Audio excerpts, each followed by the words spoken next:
Igniting, inspiring, and evoking the fire within. Keep the faith in that most difficult moment, because it truly is, going to pass. And it's tough to understand that and embrace it in the moment when your world is, a catastrophe. But you really do have to keep faith that it will pass and things will get better. You're listening to the What's Your Inspiration podcast with Fox Beyer. Hello and welcome to episode 68 of the What's Your Inspiration podcast. Today, like always, a very special guest on. He's a podcast host, he's a speaker, a consultant, and a blogger. Along with his wife, Sandy, and golden retriever, Youkilis, decided to leave their comfort zone in August of 2020 and set out across the USA in an RV. He is Dan Coulter. Dan, how are you today? Very good. Thanks for having me on the show, Fox. We connected a few days ago through a site called Podmatch, and your story kind of just caught my eye, mainly because I think we're both baseball junkies. And you really had a lot of gumption to do what you did. It's the new year, 2020, right? You've been running a nonprofit for 30 years, the Big Vision Foundation. But you said you needed there was an impetus for change. What thought brought on that change? It was really two solo trips that I took in early 2019. One down to the American Baseball Coaches Alliance convention in Dallas, Texas. Mm-hmm. And from there, I went to Louisiana and saw some friends, and then back home. And about a month and a half after that, I did the same thing to Orlando, Florida.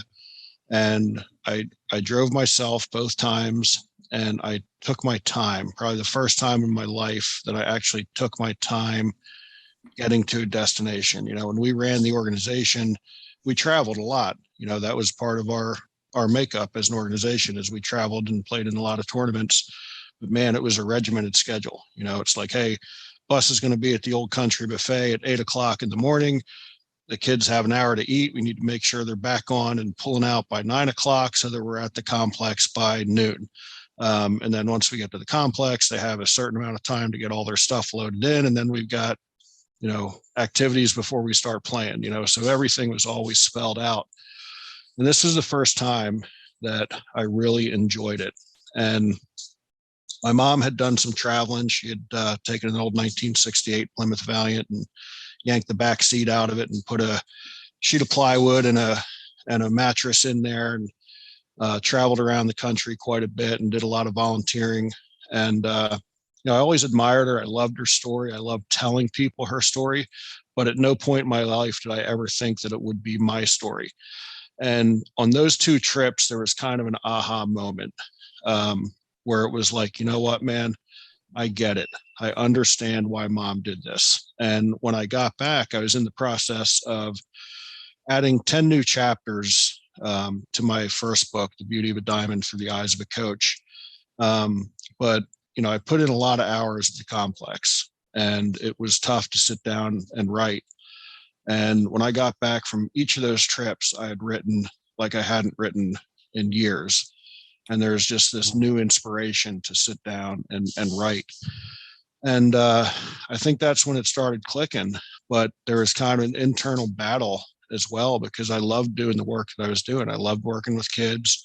I knew we were making a huge, positive impact on these kids. And our philosophy as an organization wasn't just about winning. When we stepped on the field, we were playing to win every time, but it was always about teaching them life lessons through the game, and really understanding that no matter how good they are as a baseball or softball player, at some point the game is going to pass them by. And in that moment, you have to be a good human being if you're going to be, productive to society. So no one in a job interview is going to care that you went on to play college baseball or even professional baseball and hit, 360 and you're rookie season or something if you can't be part of a team in a corporate environment or a business environment. So that was our big thing. And so it was tough to swallow that pill initially because, there was a lot of blood, sweat, and tears that went into that organization. And it was kind of a little bit of a spiritual battle for me because I felt like this was kind of a bit of a calling from God saying, it's time for a new chapter. Like, you did your work here. It's time to move on. And 30 years is significant, right? Yeah. And at that time I just turned 50. So you're literally talking about 60% of my life I'd put into this organization, so, yeah, it was a tough decision, but then I was on board with it, and then I presented my wife with it, and, she'd thought I lost my mind initially.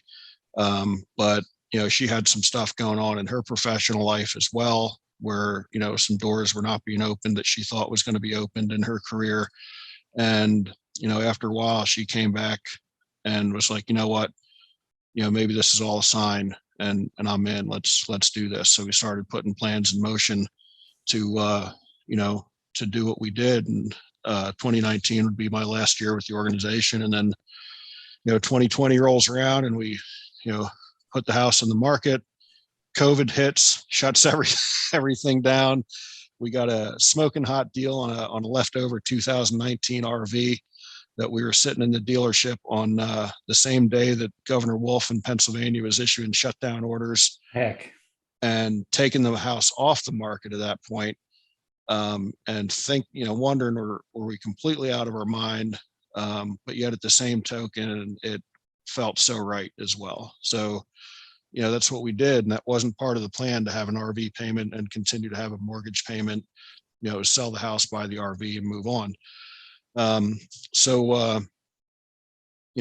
We did that, and then things started to open up again with real estate in June. We had, I think, 3 or 4 showings in the house, and had a sales agreement in place in 10 days after it went back on the market. And then luckily had a rather long settlement. We originally weren't supposed to settle until August 31st. But then it ended up moving up to August 14th of 2020, which was really an incredible blessing because it gave us time to, get rid of our stuff and do all that.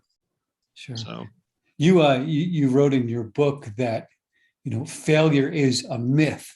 And as you said before, I mean, you had the plan was to do it, in early 2020, but you didn't end up selling your home until August of 2020. Does failure as a myth kind of play into your story of, hey, you're deciding to sell your home and move on in, say, January of 2020, and then I'm not doing it until August of 2020? Because I know, like you had just said, a lot of things went on, right? Something this country has, or this world has never seen. How did failure as a myth kind of play in your mind during that time? I think my days of coaching and being part of the game of baseball and softball really helped me with that, because that it's a game of failure and it mimics life.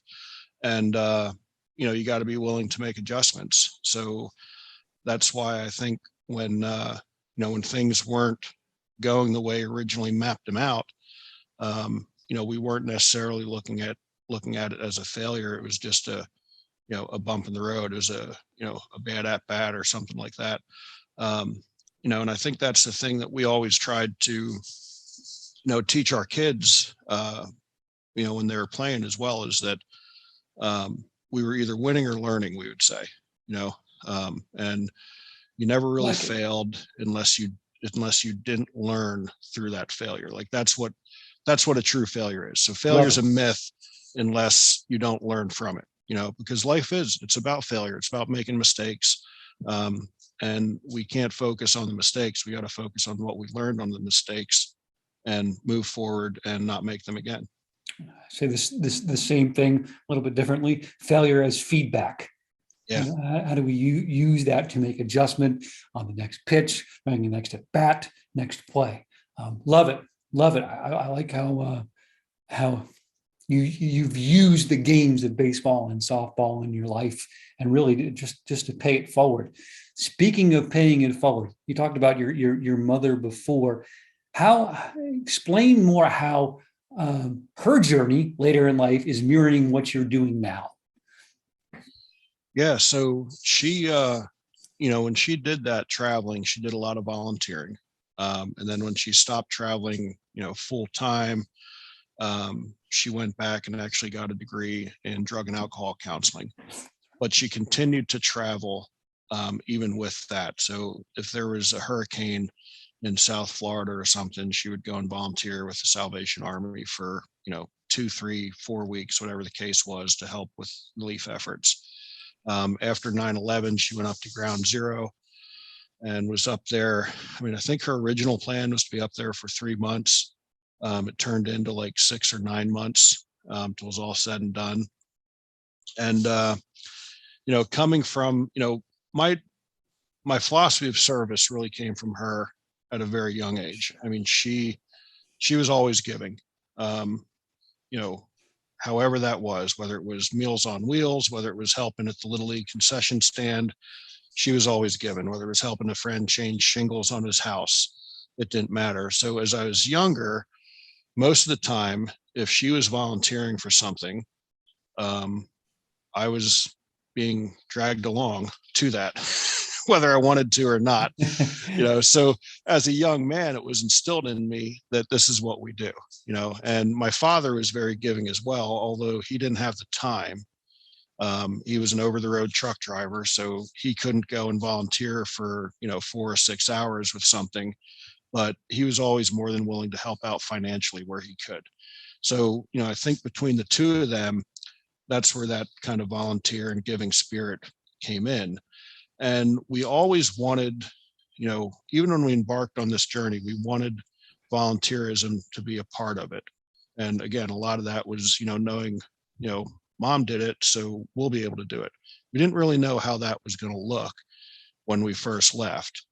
And then Hurricane Laura came through, and we have some friends in Louisiana. So we wanted to get down there and help out. We ended up taking a trip down there, got sidetracked into Beaumont, Texas, where we ended up in an old juvenile prison, which is now a faith-based drug and alcohol rehabilitation center. Ended up deciding to volunteer there for about a week or so. And that was really fulfilling because there is a history of addiction in my family. My sister lost her battle to addiction in early 2020. And my sister was one of the reasons why my mom got into drug and alcohol counseling, as well as my stepfather was an alcoholic. So, there was this history. So to be able to give back to a community that I knew how much they needed other people was important.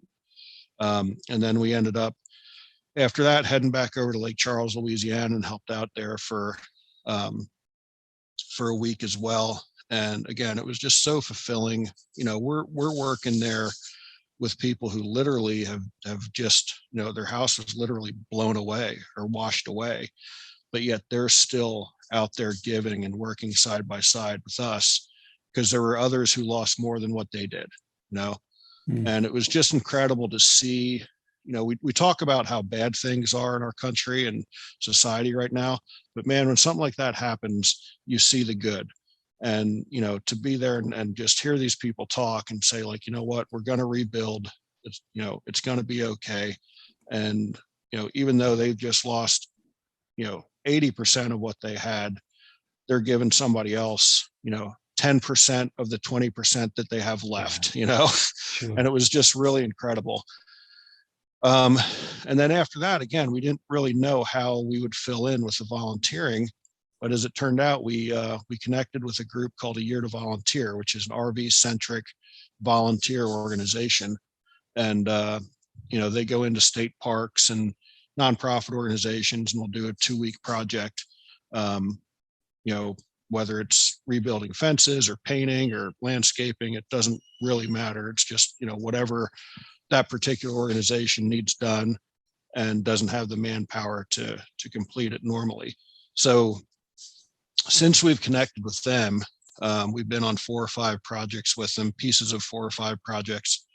And that has really been one of the things that's fulfilled us on this journey, is being able to get in those situations and give back. We were able to actually go back to Lake Charles, Louisiana again, through a year to volunteer, and volunteered at a state park down there, Sam Houston Jones State Park, which had still been closed for almost 2 years since the hurricanes had hit, because it was just totally devastated, and just rebuilt them. And they just opened up about a month ago.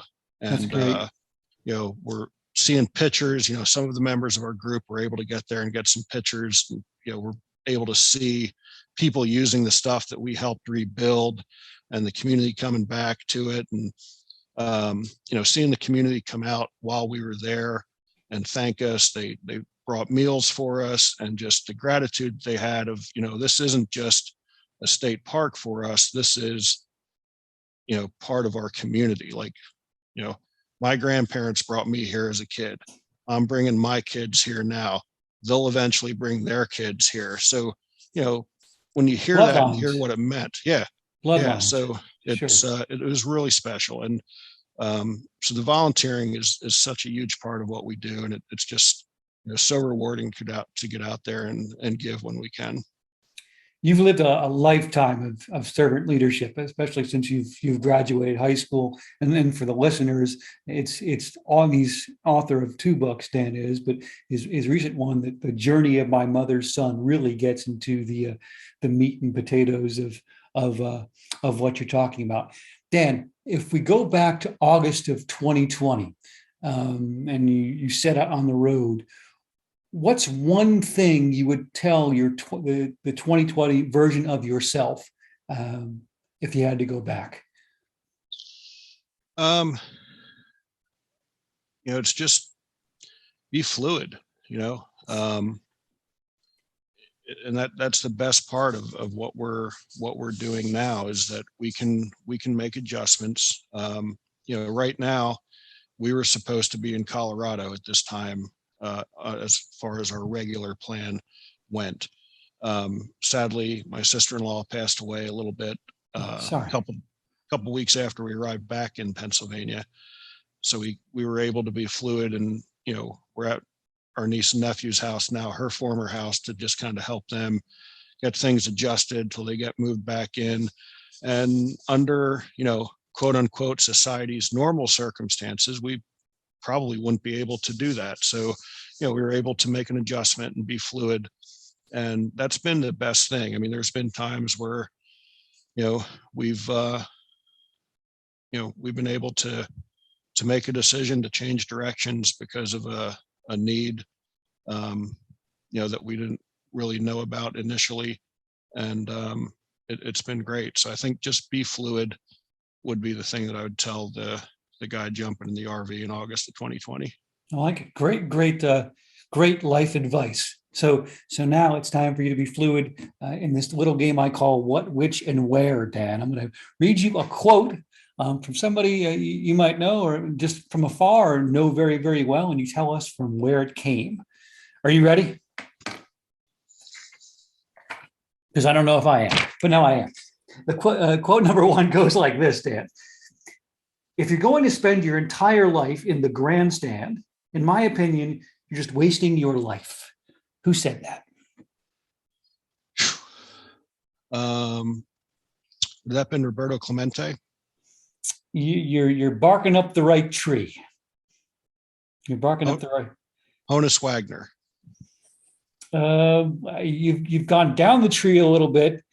Go ahead a couple of years. Go ahead about 10 years. About 10 years. Or I should say, go ahead. Rewind about 10 years. Another barrier-breaking man in the game of baseball. Jackie Robinson. That is correct. I know, just from reading your book, The Journey of My Mother's Son, you reference Jackie Robinson quite a few times, and people, for me, that have had a great impact on my life. I wrote my college thesis on Roberto Clemente, and Jackie Robinson is certainly part of that. Just talk about the impact that he's had on your life, speaking of Jackie Robinson? I use that quote, a life isn't significant except for its impact on other lives. In every, it's in the signature block of my email for probably close to 15 or 20 years now. And for me, that quote, really says it all about life. A lot of times I think we talk about legacy and that sort of thing. And I don't think any of us have just one legacy. I think we literally have thousands of different legacies of every person we interact with in life. And, I was always just drawn to Jackie Robinson, because not knowing, trying to get my head around what it was like, to be him in that time, to be denied the right to play a game he loved for nothing other than the color of his skin, it's just unfathomable to me. And to know what he went through, and again, we only know a fraction of what he went through. Right. How many times, might have he wanted to walk away and say it's not worth it, and to really understand and have that vision that this wasn't just about Jackie. It was about every African-American player that would follow in his footsteps. And then even reaching, the impact on guys like Roberto Clemente again, not a lot of Latin players at that time. So, just, obviously I'm not old enough to have ever seen Jackie play, but certainly, reading up on the man that he was, even more so than the ball player, has just given me a huge amount of respect. And, it's one of the reasons why I use that quote. He's the personification of toughness in so many ways for me. Personification of toughness. So we'll give you 1 for 1 on that, because you're definitely barking up the right tree. Quote number 2 in What, Which, and Where, Dan, goes like this: I guess I'm a Trivial Pursuit question. It's really weird. Wow. Now we're video right now. This will be audio. People that they should know. Dan is drinking from a Boston Red Sox mug. So if I say that, Dan, what comes to mind? Would we be talking about Ted Williams on that one? I don't know if that game Trivial Pursuit was around when he was around. Go present day. Go early 2000s. This is a kid from Cincinnati. He could swing it. He could really, really swing it, and that's why he made a big league roster. So now I feel bad because I should have known that it was Kevin Youkilis. Kevin Youkilis, yes. So you have a golden retriever named Youkilis. So obviously he's had a big impact on your life. So speak to that a little bit. Yeah. So when we first got our dog, it was during that time when Youkilis and Pedroia and all those guys were, part of that roster. We were kind of kicking around what his name should be. And I'd actually met Uke a couple times. I'd gone up to Boston for some of his fundraisers. He'd run an organization at the time, Uke's Kids. And he made a pretty big impact on me. The one event that I was at, another mutual contact of ours had told him that I had driven up from Pennsylvania for this event. And, so I was up in kind of like the VIP area, just hanging out and, taking everything in. And he came up to me and personally thanked me for driving, to Pennsylvania, from Pennsylvania to his event. So that made a big impact on me, because he didn't have to do that by any stretch of the imagination. It was really funny the way he came up, because he came up and he, shook my hand. He's like, "Hey, I'm Kevin." And I'm like, "Yeah, I know it's your event, man. Like, I know who you are." But he was very humble.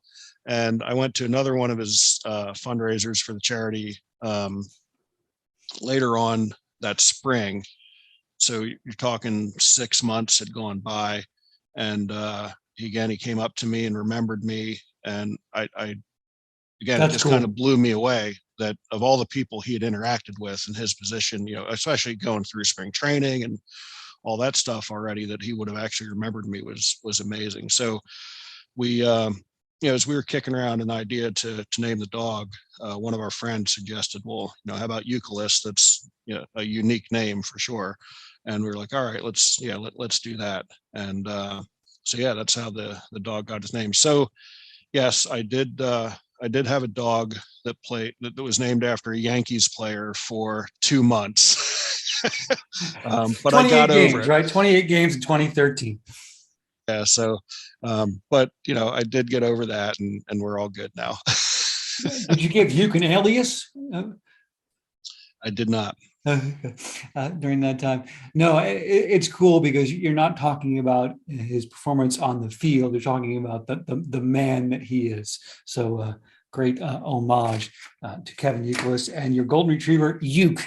Very, very cool. To wrap up, Dan, according to the book, your latest book, The Journey of My Mother's Son, you've gone 32,000 miles across the country in an RV. And really a lot of your work is, really all of it is, that I know, is servant leadership. You and your wife have helped people in these dire situations that have hit rock bottom. What advice do you have for people that have hit rock bottom? I think don't give up hope. There are people out there who are willing to help and will help, and just keep the faith in that most difficult moment, because it truly is, going to pass. And it's tough to understand that and embrace it in the moment when your world is, a catastrophe. But you really do have to keep faith that it will pass and things will get better. No doubt. Very cool, because I know from reading about you, personally, you've been through a lot of trials and tribulations throughout your life, especially recently. Right. Next, we know all heroes don't wear a cape, but if you have the chance to take a 1-hour car ride with one of the following 3 people, who would it be and why? Would it be Kevin Youkilis? Would it be Jackie Robinson, or would it be Roberto Clemente? I think it would probably still have to be Jackie Robinson, because I would love to have an hour to just pick his brain about what that was like, what that entire process was like throughout his career. I mean, leading up to his career in Major League Baseball. I think it would still have to be Jackie Robinson for sure. I might have to, if it were an Uber, I'd probably pay to get in there too, and go there and sit in the back seat and listen to both of y'all talk. Very, very cool. Dan, empty your pockets. Now, figuratively, do you have any other advice for the listeners? I think the advice I have is that you don't have to live in the box that society says you do. Just living in an RV isn't for everyone. I get that, but being free is. So however you can find your freedom, whether it is selling all your stuff and living in an RV, or, at the end of our life, no one's going to sit back. What do they say? You only regret the chances you didn't take, right? So take the chance.